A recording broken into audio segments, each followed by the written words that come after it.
하나님 좋으십니까? 아멘. 우리 하나님 좋으신 하나님과 지금 우리 함께하고 있습니다. 너무 감사하고 오늘 이렇게 무엇이 실력인가 이 말씀을 좀 나누고자 하는데, 여러분들은 무엇이 실력이라고 생각하십니까? 세상은 무엇이 실력이라고 말하고 있나요? 사람들은 스펙을 쌓는 거, 아니면 자격증을 따는 거, 또 학벌이 높은 거, 이렇게 말을 합니다. 그래서 사람들은 어릴 때부터 그 스펙을 쌓기 위해서 학원을 다니고, 그리고 그것도 부족하면 어학연수도 갑니다.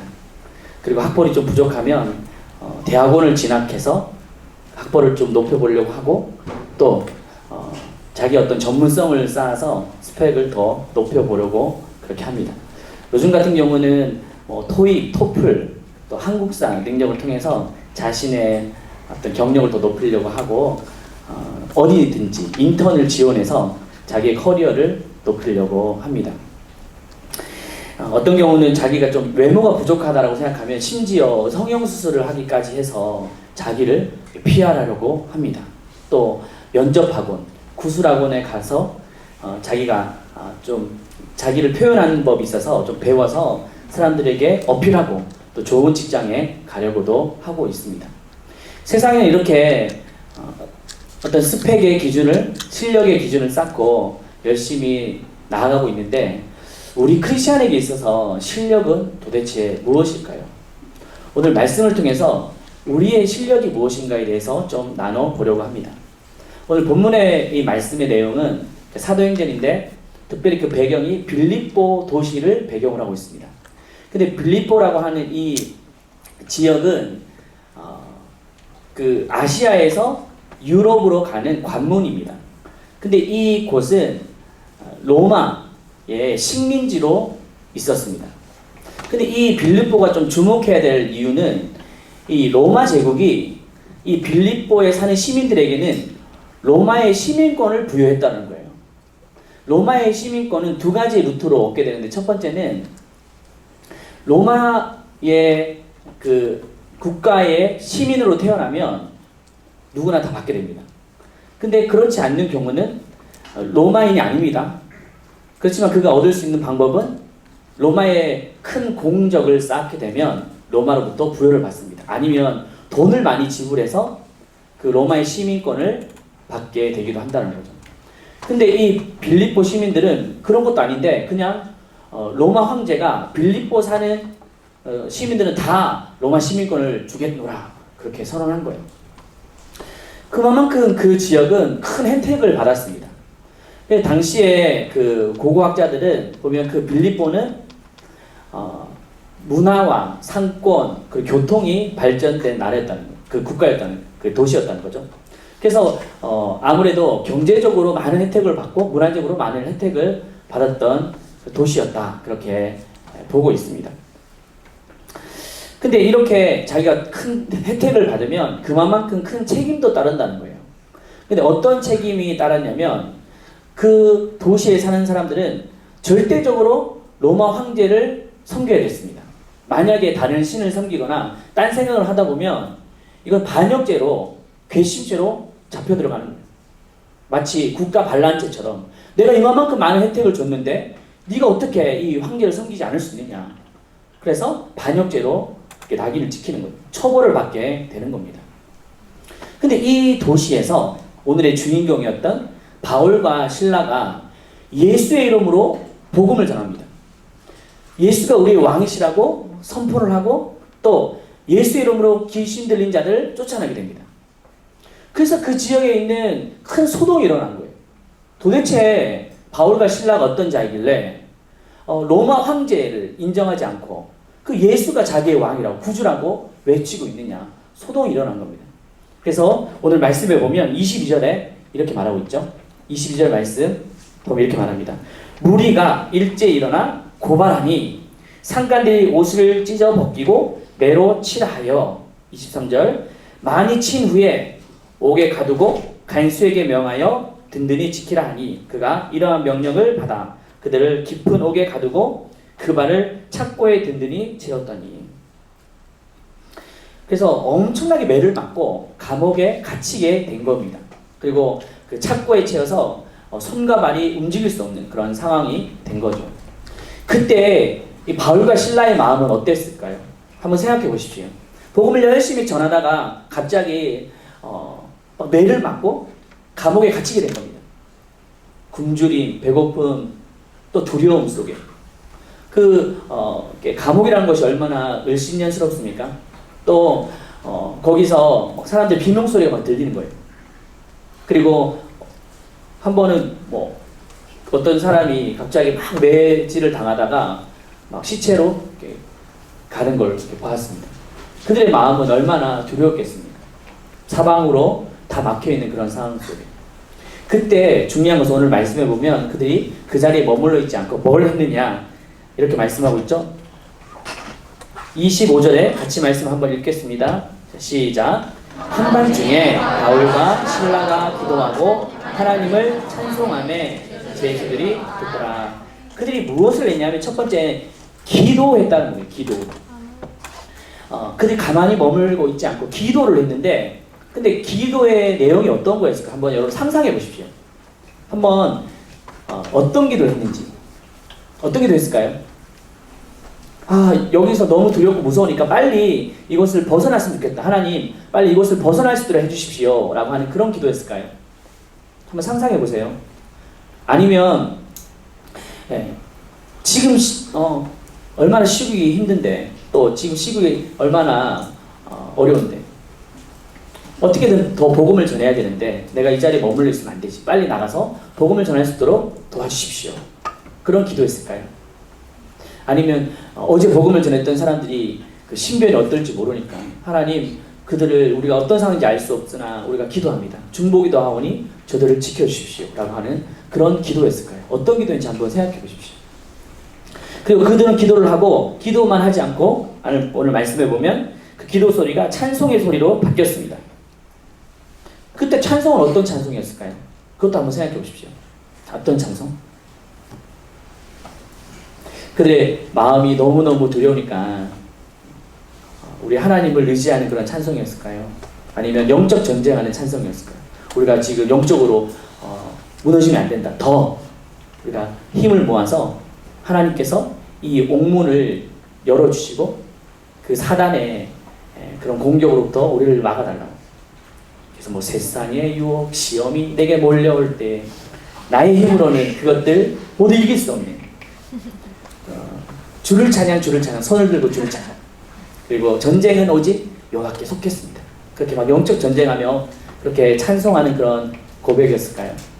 아니면 이제 자기가 그런 상황이 너무 힘드니까 이제 끝났구나, 이러다가 이제 죽구나 생각하면서 마치 타이타닉호가 이제 침몰할 때 내 주를 가까이 하게 함은, 이제 마지막을 기다리는 그런 고백이었을까요? 아니면 그들의 마음속에 너무 환경이 어렵고 힘들지만 그래도 우리가 감사하자, 이렇게 생명이 있는 거 감사하고 복음을 전하다가 이렇게 고난당하는 거 우리 감사하자. 감사하라 내 영혼아, 감사하라 내 영혼아. 그런 찬송에 감사를 했을까요? 어떤 고백을 했는지, 어떤 찬송과 기도를 했는지 여러분 상상해 보십시오. 성경에 나오고 있지 않습니다. 그래서 우리가 상상력을 가져야 되는 거죠. 근데 어쨌든 기도하고 찬송했는데 그 결과가 어떻게 되었는지를 말씀하고 있습니다. 26절 말씀 같이 한번 읽겠습니다. 시작.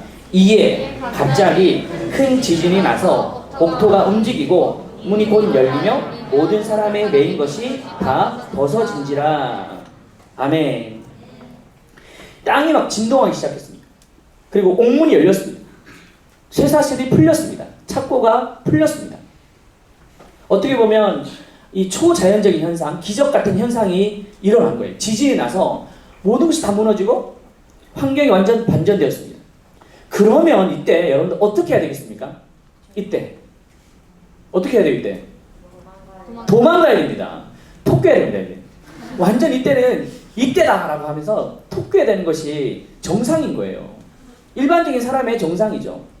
왜냐하면 우리가 기도하면서 찬양하면서 이런 결과를 얻었기 때문에 당연히 도망가야 됩니다. 이게 우리 어떻게 보면 기도의 정석이라고 생각하는 거예요. 우리는 이러한 기도를 또한 사모합니다. 근데 오늘 성경에 보면 그들은 어떻게 했다라고 말씀하고 있습니까? 27절, 28절 우리 같이 읽겠습니다. 시작. 간수가 자다가 깨어 옥문들이 열린 것을 보고 제수들이 도망한 줄을 생각하고 칼을 빼어 자기를 하려 하거늘 바울이 크게 소리를 질러 내 몸을 상하게 하지 말라. 우리가 여기 있노라 하니. 그들은 어떻게 했냐면 우리는 여기 머물렀다는 거예요. 일반적인 생각은 다 도망가고 토끼야 되는데 이 바울과 실라는 머물렀다라고 말하고 있습니다. 이 당시에 이 간수들이 갑자기 막 지진이 난 우왕좌왕했어요. 막 창고가 풀리고 또 옥문 열리니까 막 사람들이 막 다 도망가고 막 이런 상황. 그때 그 책임은 그 간수에게 주어집니다. 그래서 그들은 너무 두려워서 차라리 이러다가 차라리 죽고자 하는 자결하고자 하는 마음을 품었던 거죠. 근데 어디선가 막 소리 들립니다. 여보시오 여보시오 죽지 마시오. 자결하지 마시오. 칼을 다시 꽂으시오. 우리가 이 자리에 여전히 있습니다. 라고 외친 거예요. 다른 제수들은 다 도망갔는데 이 바울과 실라는 이 감옥에 여전히 머물고 있습니다. 이유가 무엇일까요? 도망가는 것이 당연한 건데 이 바울과 실라는 여전히 그 감옥에 머물고 있습니다. 이유가 무엇일까요? 바울과 실라는 기도의 응답의 기준이 달랐다는 거예요. 보통 사람들의 기도의 응답의 기준이 뭡니까? 그 상황이 개선되는 거, 좋아지는 것을 기준으로 삼습니다. 내가 지금 취업이 안 되면 빨리 취업이 돼야 되는 것이 응답인 거예요. 내가 지금 결혼을 못했는데 연애도 못하고 있는데 연애를 해야지만 그리고 결혼을 해야지만 그거에 기도의 응답이 되었다. 그렇게 말합니다. 내가 아파트를 샀는데 아파트 값이 올랐는 거예요. 땅을 샀는데 땅이 올랐습니다. 내가 연봉이 높아졌습니다. 자격증을 합격했습니다. 이런 것이 우리의 기도의 응답의 기준인 것이죠. 왜냐? 우리가 열심히 기도해서 받은 응답이기 때문에 당연히 우리는 정당하다고 생각합니다. 또 그게 맞다라고 옳다라고 생각한다는 것이죠. 감옥에서의 기도의 응답. 그들이 어떤 찬송과 기도를 했는지 모르지만 그 기도 응답은 뭡니까? 환경이 더 개선되고 좋아져야 되는 거예요. 그게 뭐예요? 이 감옥에서 나가는 것. 도망가는 것이 당연히 기도의 응답일 것입니다. 근데 바울과 실라는 상황이 나아지는 것에 기도의 응답의 기준을 삼지 않았다는 거예요. 이들은 그러면 어디에 기도의 응답의 기준을 삼았느냐? 바로 그 환경 속에서 하나님의 뜻을 이루는 것이었습니다. 그 환경에 벗어나서가 아니라 그 환경 속에서 역사하신 하나님의 뜻이 무엇인가를 찾는 것, 이루는 것이 바로 기도의 응답이었다는 것이죠. 비록 상황이 좋아지지 않는다 할지라도 그 속에 하나님의 뜻이 있다면 그 자리에 머무는 것입니다. 그 자리에 견디는 것입니다. 그 자리에 버티고 있는다는 거예요. 이러한 모습은 예수님의 모습과 같습니다. 예수님이 어떻습니까? 그 십자가 도상에서 이제 죽게 됐어요. 근데 사람들은 막 침을 뱉고 조롱하면서 네가 하나님의 아들이라고? 네가 그렇게 능력이 많다고? 한번 해봐. 네가 능력이 있으면 그 자리에서 내려와봐. 라고 그렇게 사람들이 조롱했습니다. 그때 어떻게 합니까? 예수님은 이것들이 하면서 그 자리에 내려와서 이것을 처단하고 복수하고 그들을 무참히 죽여버릴 수 있습니까? 없습니까? 있습니다. 죽은 자를 살리시고 오병이어로 5,000명을 먹이시고 귀신을 쫓아내고 그 초자연적인 역사를 이루시는데 왜 그걸 못하실까요? 근데 예수님 어떻게 하십니까? 너무나도 무기력한 모습으로 죽임을 당하게 됩니다. 왜냐하면 십자가에서 능력은 자신의 능력을 쓰는 것이 아니라 하나님의 뜻을 이루는 것이 능력이라고 예수님은 보았기 때문인 거예요. 이게 크리스찬의 실력입니다. 크리스찬의 실력은 능력이 있음에도 능력을 휘두르는 게 능력이 아니에요. 그 능력을 통제할 수 있는, 그것을 절제할 수 있는 것이 바로 실력이라는 거예요. 그래서 혈기를 낼 수 있어요. 근데 혈기 내지 않는 거예요. 분노할 수 있습니다. 분노하지 않는 게 실력이에요. 복수할 수 있지만 복수하지 않는 게 실력입니다. 그게 바로 우리 크리스찬의 실력이 되는 거예요. 요셉을 보십시오. 그는 애굽의 총리가 되었습니다. 그가 고생했던 삶을 생각해보면 자기를 해를 끼쳤던 사람들 다 불러 모아서 복수해야 됩니다. 형들에게. 네가 어떻게, 너희들이 나한테 어떻게 이럴 수 있냐, 형들이. 그래서 다 처단할 수 있습니다. 또 그 보디발 장군의 아내, 내가 성추행도 안 했는데 성추행했다고 막 나를 막 뭐라고, 네가 오히려 날 성추행했다고 막 감옥에 쳐넣을 수도 있잖아요. 그렇게 하지 않습니다. 또 그 감옥 속에서 술 맡은 관원장 자기를 기억해 줄 거라고 했는데 기억해 주지 않죠. 쌩까잖아요. 근데도 2년 동안 다시 거기서 썩습니다. 근데 요셉은 그를 불러서 네가 나를 기억해 주기로 해놓고서 하지 못했다고, 2년 동안 내가 썩은 인생을 생각해 보라고, 보상하라고 그렇게 요구할 수 있지 않아요. 그런데 그렇게 하지 않았습니다. 또 다윗도 그렇지 않습니까? 다윗도 사울에게 얼마나 쫓겨다녀요. 맨날 쫓겨다니고 구사일생으로 살았습니다. 근데 한번 기회가 찾아온 거예요. 그 엔게디 광야의 굴 속에 그 사울과 사울의 어떤 부하들이 그 자리에 자고 있는 거예요. 가서 그냥 쓸어버리면 문제가 없습니다. 지도새도 모르고 끝나는 거예요. 근데 기회가 찾아왔는데 그 능력을 휘두르지 않습니다. 그 이유가 무엇일까요? 그 능력을 휘두르는 것이 크리스찬의 실력이 아니라 그것을 절제할 수 있는, 통제할 수 있는 것이 바로 크리스찬의 실력이기 때문에 그는 그렇게 했던 것이죠. 어느 한 자매가 이직을 하게 됐다라고 하는 거예요. 찾아와서 이런저런 얘기하다가 왜 이직을 했냐니까 너무 그 직장에서 그 상사가 자기를 너무 괴롭힌다는 거예요. 그리고 연봉도 얼마 안 되고. 그래서 내가 진짜 이런 직장 말고 없나 그러면서 뛰쳐나왔다는 거예요. 그래서 목사님 기도해 주세요. 그래서 좋은 직장을 얻을 수 있도록 기도해 주세요. 그 기도했습니다. 그래서 기도를 했는데 감사하게 좋은 직장에 들어갔다고 연락이 온 거예요. 그래서 주일에 만났는데 너무너무 밝게 웃었습니다. 그래서 어디 직장이냐, 그래서 이런 직장이라고 너무 제가 감사하다고 그런 얘기를 나눴습니다. 근데 너무 밝게 행복했던 그 모습이 한 달, 2달 지나니까 갑자기 얼굴이 우울해지는 거예요, 이 친구가. 얼굴에 인상이 별로 안 좋아지는 거예요. 그래서 이렇게 왜 무슨 일 있냐고 말하니까 그 친구가 하는 말이, 진짜 또 나를 힘들게 하는 그 상사가 있다라고 하는 겁니다. 너무 나를 힘들게 하고 또 막 야근도 시키고. 그래서 목사님 좀 결판을 내야 될 것 같습니다. 그 인간이 그만두든 제가 그만두든 둘 중에 하나가 뭔가 결정이 나야 될 것 같습니다. 그런 얘기를 하는 거예요. 그러다가 이제 얼마 뒤에 이제 연락이 온 거예요. 연락이 왔는데 목사님 응답받았다고. 그러면서 응답받았다 하면서 하는 말이 목사님 승리했어 이러는 거예요. 뭐가 승리했냐고 보니까 그 나를 힘들게 하는 그 상사가 다른 게 갔다는 곳에 자기가 승리했다는 겁니다. 그 말을 듣고 초신자다 보니까 너무 제가 말을 할 수는 없었지만 마음이 좀 씁쓸했어요.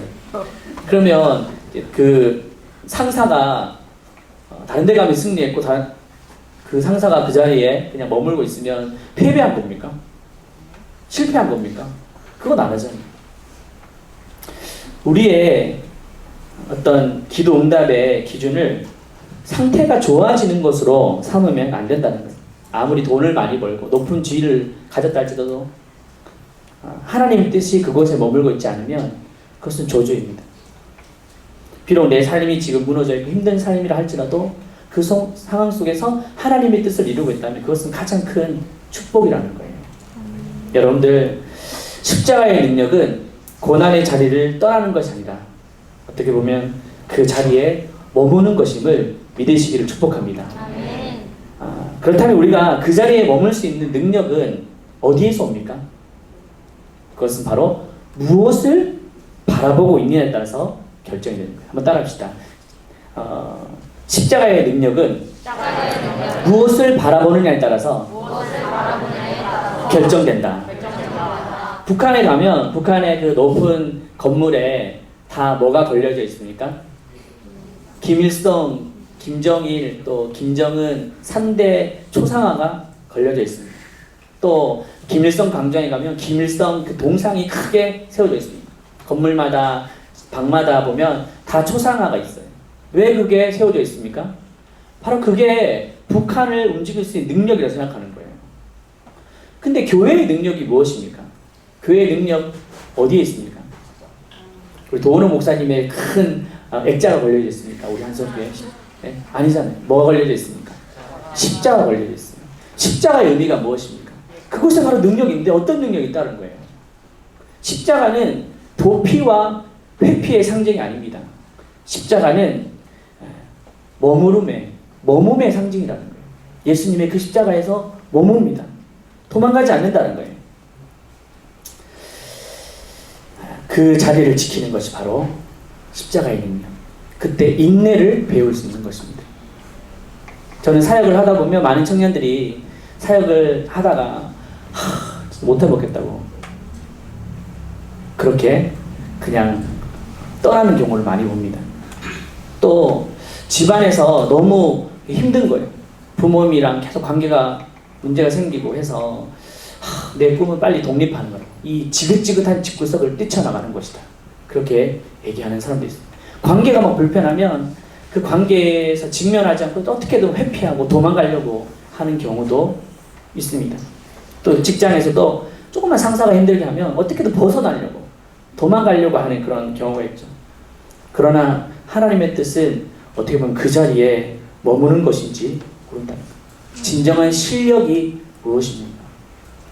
그것은 바로 그 자리에 머무는 거예요. 믿음이 있다라고 하는 것은 뭔가 성취하고 쟁취하는 것도 믿음이 있다라고 말할 수 있습니다. 성경에. 근데 성경에서 또 다른 믿음의 의미는 뭐냐면 버티는 거예요. 머무는 거예요. 성경에 보면 그 구약에 믿음이라고 하는 단어가 뭐냐면 이겁니다. 에무나입니다. 에무나. 어머나 아닙니다. 어머나. 아무나도 아닙니다. 에무나입니다. 에무나. 에무나. 믿음 이러면 에무나. 근데 이 믿음이라고 하는 에무나가 어디에 쓰이냐면 그 여호수아가 전쟁터에 나갔습니다. 그래서 전쟁터에 가서 막 전쟁하고 있는데 그 배후에서 누가 기도합니까? 누가 기도하죠? 아브라함이 기도하죠? 누가 기도합니까? 모세가 기도합니다. 모세가 기도하는데 전쟁에서 팔이 올려져 있으면 전쟁에서 어떻게 하죠? 승리하고 팔이 내려오면 전쟁에서 패하는 거예요. 근데 막 모세가 손 들고 기도하는데 이게 힘들잖아요. 팔이 막 내려왔습니다. 그때 누가 옆에 돕습니까? 아론과 훌이 한 손을 잡고 두 손을 받쳐줍니다. 그래서 그 손이 내려오지 아니한지라 이렇게 말합니다. 여기서 보면 내려오지 아니한지라 라고 하는 말이 한 단어예요. 에모나예요. 이게 뭐예요? 버틴다는 거예요. 견뎠다는 거예요. 그게 믿음이라는 겁니다. 하박국 선지자의 말씀 보면 오직 의인은 믿음으로 말미암아 믿음으로 살리라고 하는데 믿음으로 말미암아 그 단어도 에모나입니다. 그게 뭐예요? 믿음으로 말미암아 산다는 것은 믿음으로 버티고 있다는 거예요. 그 자리에서. 그 고통의 자리에서 도망가고 회피하지 않고 그 한가운데서 붙들고 있는 거예요. 붙잡고 있는 거예요. 절절절 되면서도 그곳에 머물고 있는 것입니다. 그게 바로 믿음이 있다는 거예요. 우리의 믿음의 기준이 무엇입니까? 그냥 조금만 마음에 안 들고 힘들면 이 자리를 벗어나면 뭔가 해결이 된다고 생각하는데 해결되지 않습니다. 더 큰 복병을 만날 수 있어요. 더 큰 위기를 만날 수 있다는 거예요. 하나님은 공중에 새 한 마리도 날고 떨어지는 것은 주님의 명하심이 없이는 될 수가 없습니다. 물고기 한 마리가 숨을 쉬는 것도 하나님의 뜻하심이 아니면 가능하지 않습니다. 우리가 이 자리에 있고 또 우리가 있는 그 현장이 하나님의 뜻이 없는 것이 아니라는 거예요. 하나님의 뜻이 있는데 우리가 하나님의 뜻을 구하지 않고 도망가고 회피하려고 한다면 우리의 삶에 간증이 없습니다. 우리의 삶에 어떤 역사가 일어나지 않는다는 거예요. 그러면서 하나님 안 계신다. 왜 내 인생이 이렇게 힘드냐고 정죄하고 불만만 가지게 되는 것이죠. 바울은 신라는 그 자리에 머물고 있습니다. 그는 원래 그런 사람이 아니었어요. 자기는 혈기대로 막 행동하고 감정대로 행동하고 자기 마음대로 행동했어요. 그 다메섹에서 누군가 막 예수를 믿는다는 말 듣고 막 쫓아가서 그 자리에 머물지 않았어요. 막 뛰쳐나갔습니다. 죽이려고. 근데 오늘 이 말씀에는 그 자리에 머물고 있습니다. 그래서 그는 인내를 배울 수 있었다는 거예요. 우리가 잘 아는 로마서 5장 3절 4절 같이 한번 읽겠습니다. 시작. 다만 이만하기라 우리가 환난 중에도 즐거워하나니 이는 하나님의 은혜를 연단은 성함이 있는 줄 알미로다. 아멘. 저는 사역을 하면 할수록 제가 뭔가 사역을 통해서 뭔가 한다라고 하는 게 아니라 저는 더 인내를 많이 배우는 것 같아요. 이 사역을 하면 할수록 느끼는 게 내가 뭔가 이렇게 이루었다 한다는 게 아니라 하나님 나를 인내를 가르치시려고 하는구나 라고 느낄 때가 참 많습니다. 가정을 제가 돌볼 때도 마찬가지입니다. 자식을 키울 때마다 돌을 닦는 느낌으로 인내한다. 나는 지금 돌을 닦고 있다. 내 마음을 다스리고 인내하고 있다 라고 하는 걸 많이 배우게 돼요. 우리의 어떤 신앙생활에 있어서 또 우리가 사역을 하면서 하나님이 분명히 우리를 인내하게 하시는 훈련 가운데 있음을 믿으시기를 축복합니다. 모든 것은 우연이 없어요. 하나님의 필요 속에 있는 거예요. 우리가 있는 그 현장이 하나님의 선하신 뜻 가운데 있는 것을 여러분 잊지 맙시다. 그러면 결론적으로 그 자리에 머물고 있을 때 어떤 결과를 가져왔습니까? 30절 말씀 우리 마지막으로 같이 한번 읽겠습니다. 30절입니다. 시작. 30절 시작.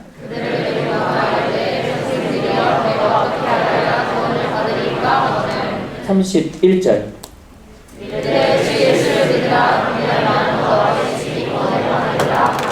네, 바울과 실라에게 이렇게 묻습니다. 그럼 우리가 어떻게 해야 되겠습니까? 간수는 여느 사람과 다른 모습을 가진 바울과 실라에게 매력을 느낀 거예요. 그래서 그들에게 가지고 있는 어떤 버티는 힘, 견디는 힘을 좀 알고 싶었습니다. 그래서 묻는 거예요. 어떻게 해야 되겠냐고. 당신의 그 힘은 뭐냐고 이렇게 묻고 있습니다. 크리스천의 실력은 세상과 다른 거예요. 근데 그 세상과 다른 것은 어디에서 나오는 거예요? 우리의 어떤 말로써 말을 막 화려하게 한다고 해서 그들이 매력을 느끼지 않습니다. 말꾼이 되는 게 아닙니다. 우리는 삶꾼이 되는 겁니다. 우리의 삶에서 우리의 신앙이 녹아져 있는 모습, 증명하는 그런 모습이 될 때 세상은 매력을 느끼게 되는 거예요. 힘들고 어려우면 막 도망가는 거 절대 매력 느끼지 않습니다. 왜냐하면 다 사람도 그렇게 하는데 또 회피하는 거 너나 믿어라고 하겠죠. 근데 우리가 그 자리에 삶으로 지켜내는 모습, 버텨내는 모습을 보면서 사람들은 결정적인 순간에 물을 거예요. 도대체 이유가 뭐냐고. 그러면 우리는 자신에게 대답할 수 있습니다. 뭐라고 대답할 수 있습니까? 주 예수를 믿어라. 아멘. 할렐루야. 아멘. 예수가 이 바로 힘의 근원입니다.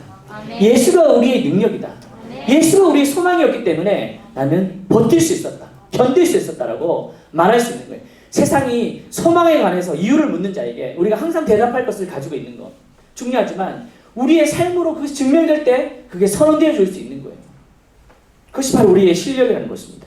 결국에는 이걸 통해서 간수가 예수를 믿게 되고 그 가족 전체가 주 예수를 믿으라 그래야 너와 내 집이 구원을 받는다라고 하는 그 가족 전체가 구원을 받게 되고 빌립보의 최초의 교회가 세워질 수 있었던 것입니다. 가족의 구원까지 이르게 된 것이죠. 그래서 우리는 세상의 기준으로 살면 안 돼요. 하나님의 기준으로 살아야 될 것입니다. 그래서 우리 여러분들 십자가의 능력을 우리가 잊지 맙시다. 십자가의 능력은 머무는 것, 견디는 것, 버티는 것. 그래서 부모는 가정을 잘 지켜야 돼요.